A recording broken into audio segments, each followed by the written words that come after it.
Hello EFD squad and welcome back to ERU, where you pick our winners and losers from the game week just past. Joining me today, it's a Real nice guy. Oh, Chris. It's Dougie Critchley. What a start to the show. How are you? How was your weekend? Yeah, it was okay.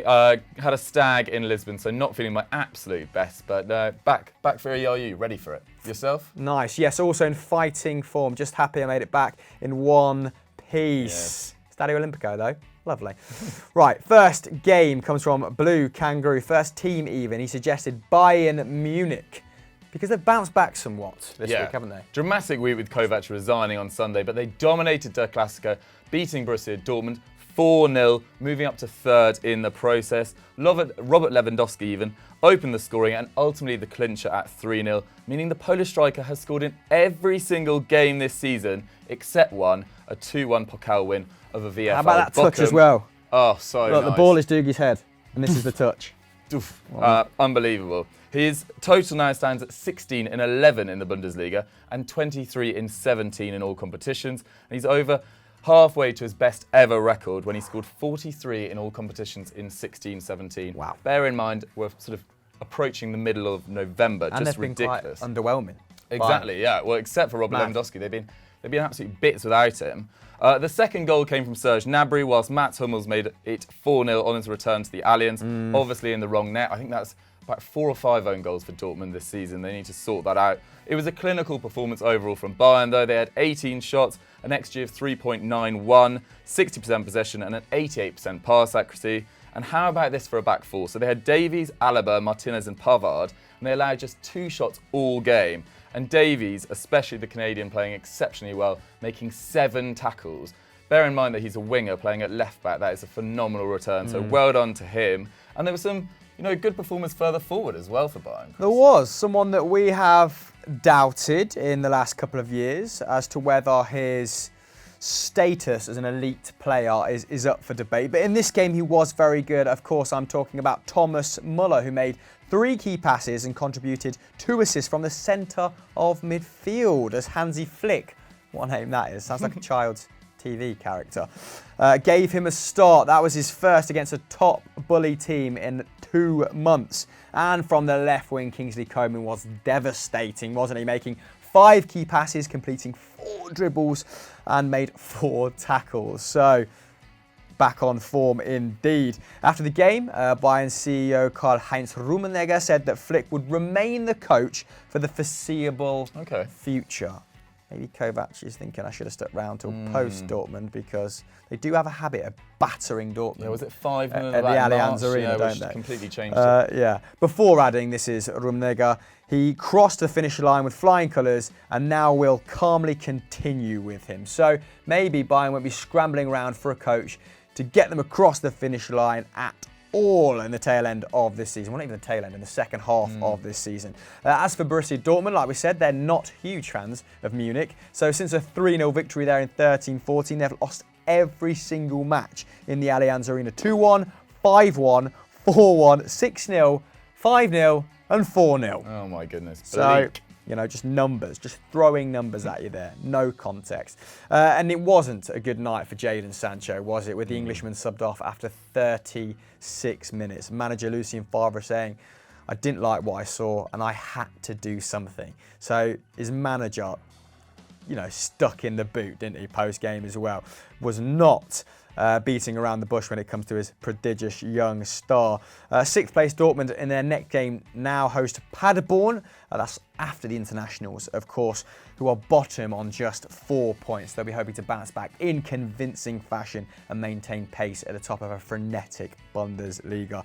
Bayern travel to Fortuna Düsseldorf, who also find themselves in a relegation battle, so they'll be hoping to change their fortunas.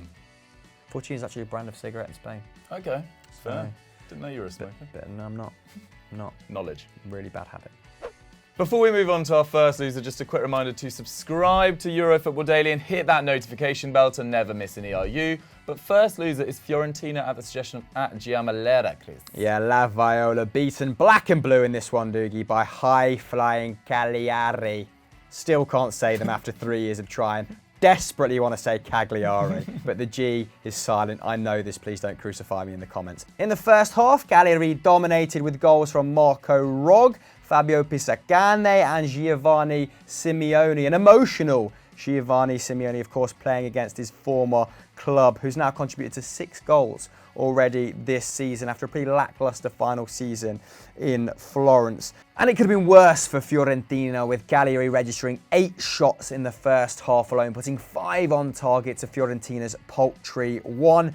And this continued in the second half. They did not shore up, it is safe to say, conceding 2 quick-fire goals from João Pedro and Nainggolan, who actually got 3 assists in this game, if memory serves me correctly, before he got one himself, of course, in the 65th. It's only the 3rd time Nainggolan has assisted twice, or more than twice, I should say, in a single Serie A match. And it's the first time that Cagliari have had 5 different goal scorers in one game in top flight history. Now, Vlahovic's late double was a bit of a shot in the arm for Fiorentina in the second half, and they did actually outshoot their hosts 11-7. In fact, La Viola haven't fared against them very well at all in recent times, having lost 3 of the last 5 fixtures.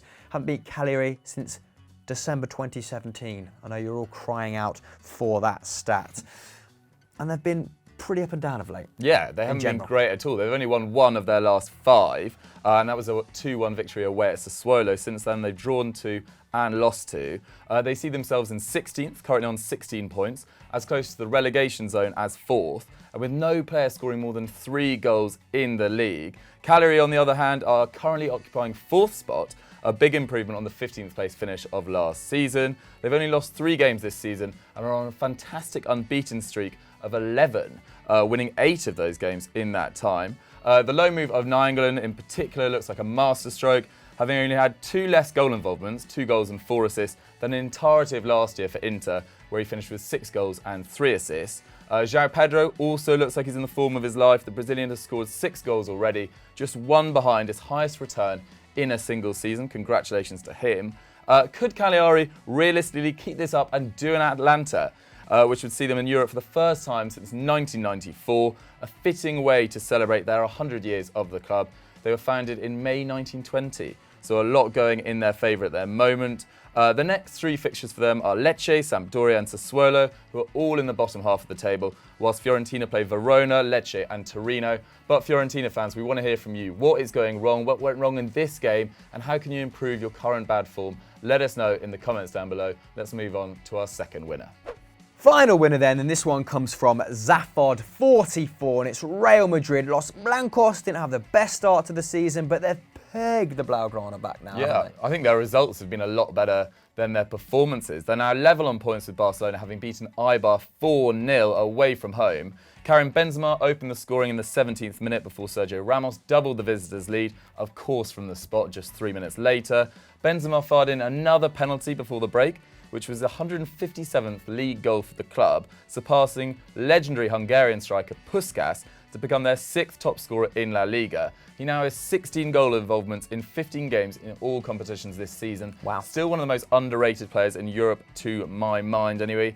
Federico Valverde completed the right in the second half with his first goal for the club. Very Toni Kroos-esque, a lovely pass finish, into it.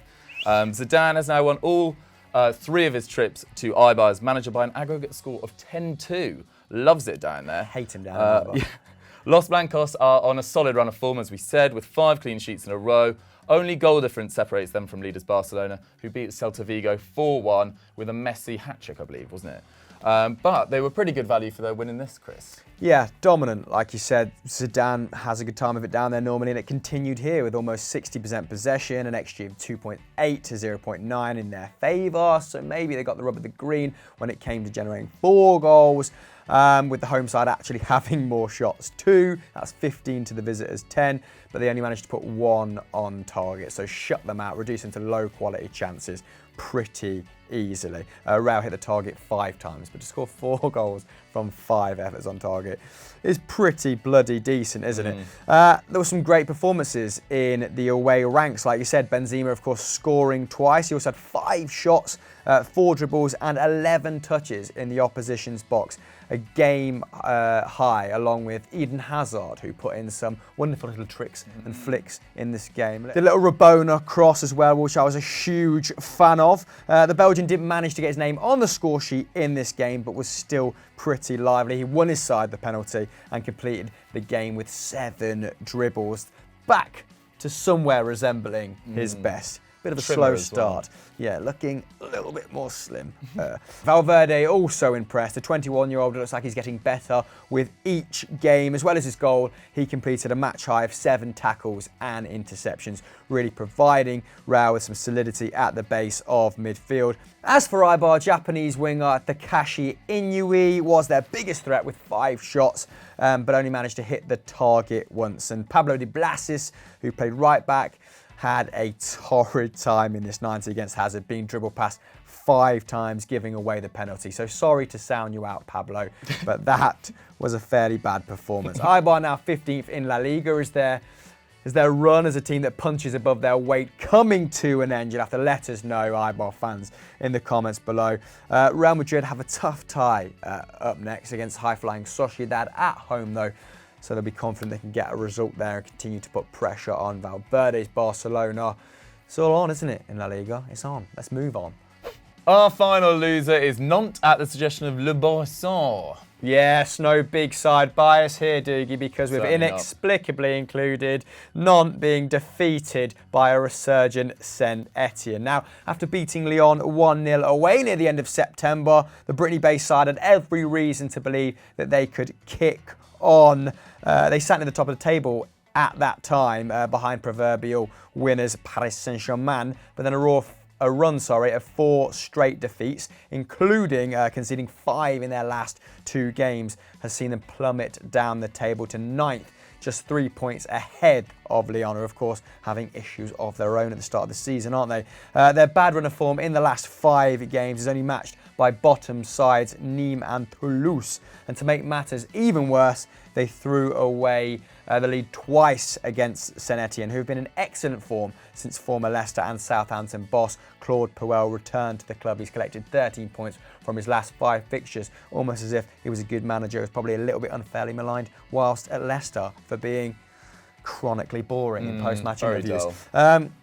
Now, they actually went ahead through Ludovic Blas, who is a guy I've definitely heard of. They were pegged back by Mikel Trauco before Imran Luzak restored their lead. However, a Dennis Bouanga double would confirm Nantes to yet another defeat.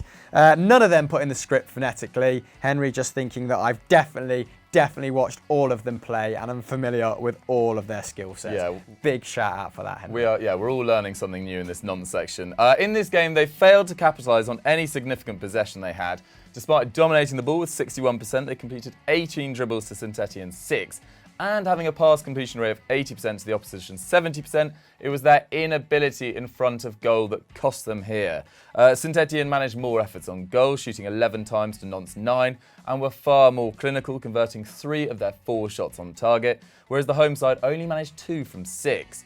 Nantes' toothless attack, is nothing new. In the 17-18 season, when they finished 9th under Claudio Ranieri, you all remember that, right? They scored 36 goals. The 15th worst record in the division. Whilst that did improve last year when they scored 48, this season has seen their scoring difficulties return. Their expected goals of just 11.46 is the worst in the division, even below 18th place Dijon, who despite scoring 7 have an expected goals of 14, so they should be doing much better. And their rut should come as no surprise. While their early good form means they are now stable in mid-table with 19 points, their expected points is 16, meaning until now they had been overperforming. Khalifa Koulibaly is their top scorer on just 3 goals, while only Dijon and Reims have managed fewer strikes. Nantes have counterbalanced their faltering attack with a solid defence, though, conceding just 11 goals all season. But with 4 straight defeats and doubt inevitably starting to creep in, things could start to get a little tricky for the team known as the Yellow House. Next 5 games could be very telling. Aside from games against 12th place Brest and away to PSG, they play all 3 sides in the relegation zone. No results could spell real trouble for their manager Christian Gourcuff. A very well written, but slightly long section that from Henry. But yeah, we're done with Nantes. The more you learn, the more you earn. So, you know, if anyone wants to carve out a niche and wants to become an influencer for Nantes, then there's plenty of material there for you. Let's move on to our star of the week. Star of the week goes to Erling Braut Haaland, who continues to pillage teams across Europe, scoring 1 million goals at the start of the season. This comes from @Gardner, but instead of an A, it's a V. Mixing it up. Yeah. He also got a question on Sunday Vibes. He's on quite a roll. But Haaland, also on a massive roll, scored his 5th hat-trick of the season during RB Salzburg's 3-0 victory over Wolfsberger to send his side 3 points clear at the top of the Austrian Bundesliga. The 19-year-old now has a ridiculous 27 goals in 18 games for his club this season.